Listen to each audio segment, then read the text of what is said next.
welcome to my YouTube channel. Today we're going to be talking about a little bit of astrology because I do it all. I love all of it. If you don't know, I am an Aries sun, I am a Cancer moon, and I am a Virgo rising. You know that Virgo rising means I have an 8th house sun. Yeah. I don't understand why, but people love 8th house synastry. Every single relationship I have ever had has been 8th house synastry. The trauma was very real. It was very real. So the 8th house is ruled by Scorpio and it is ruled by Pluto. So this energy is meant to transform you. It is meant to break you down into little pieces of ash so you can rise like the phoenix, right? Well, guess what? Sometimes we choose not to change. This is where you start repeating cycles over and over and over. So you keep attracting the same type of relationships. It's like, oh, you're not gonna change.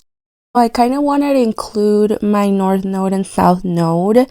I have a North Node in Cancer and my moon is in Cancer. So I am very comfortable in that nurturing motherly energy of giving, taking care of everybody. And in this lifetime, my North Node is in Capricorn. Capricorn is ruled by Saturn. Saturn is the father and Cancer is the mother, right? So I meant to step out of that motherly energy and nurturing energy and take on more of a role of, the father figure. I mean, I'm not meant to be a father, but I'm meant to not be so, taking care of other people like that. So what happens when you don't learn your lesson and you don't change? Like those, little toxic traits or that codependency or those anxious attachments or that avoidant attachment. You're gonna have to transform. And I am the queen of needing transformation. My sun is in the 8th house, so I naturally thrive on transforming. My sun is in Aries in the 8th house, and Aries is exalted, which is very powerful, very strong, in the sun. And in the 8th house is you put the sun in the 8th house in Aries, which is exalted. That means, girl, you're gonna thrive once you are transforming. So what happens with that 8th house synastry? You meet people who fall into your 8th house. Remember I said I had an Aries sun in the 8th house? Guess who I attract? I attract a lot of people who have that energy, that Aries energy, that Scorpio energy, because the 8th house is ruled by Scorpio.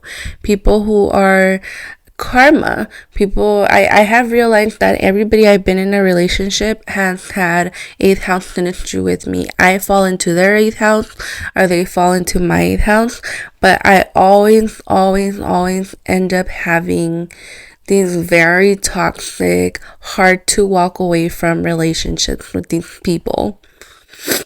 I just know it's a learning lesson. I didn't realize it until I started finding out about astrology, how all these people had Aries placements and they all fell in my 8th house, and it was so hard to get rid of them. Was it alluring? Yes. It was intoxicating almost being with these people. That's what made it super hard to walk away. But the connection wasn't real. It wasn't love. It was lustful. And it was it brought out that side of me that I just wasn't, it did not bring the better side of me. It was very toxic for myself and for them. I had to eventually learn. It took a while. It did take a while. For me to recognize the pattern, even the way they look, the way they all looked kind of alike.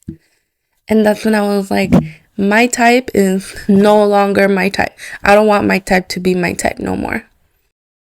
Eighth house is not for the weak, because you can become very obsessed with these people. I didn't become obsessed with them, but they became obsessed with me, which made it very hard for them to leave me alone. And when I wanted it to be done, it was very hard because I couldn't get rid of these people. These people show you like that hurt part of yourself, that part that you know, what you recognize. So if you have an abandonment wound, they will like shine light on it. And that's when you become trauma bonded to them, because they kind of triggered that wound. So now you're like, oh, like this is all I know. All I know is abandonment.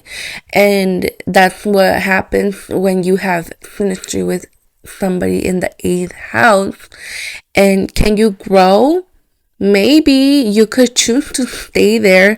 You could choose to kind of just, settle, but it's mainly meant for you to grow. It's mainly made for you to like transform, like I said earlier, the ash part, turn into ashes so you can turn into a phoenix and leave that relationship behind.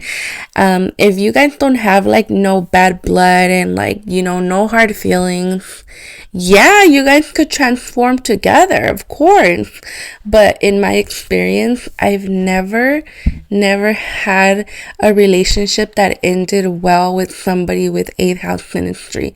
And like I said, every single one of my relationships that I've had has eighth house synastry. And I was always, there was always something. I ended up mad, hate them. There was just no going back. But if you know better and you know you have eighth house ministry with somebody and you want to work it out with them, you both need to grow. You both need to transform, both of you. Because that's the only way. They're always going to be triggering you. You're always going to have something. There's always going to be something. So if you want this to work, both of you have to be on the same page. If not, just, do your healing, move on, and, continue with your life. Take the lessons and learn, and just keep going. And if I hope this was informative for you. I know I kept rambling, but if you like this video, like, subscribe, and comment. If you guys have had eighth house synastry, I would love to hear your stories. I know what it's like. Trust me. These freaking Aries placements, I always run the other way. If you guys would like to just comment your eighth house synastry story, that would be awesome. I would love to read that. And may you guys have a blessed night and enjoy this new moon in Cancer.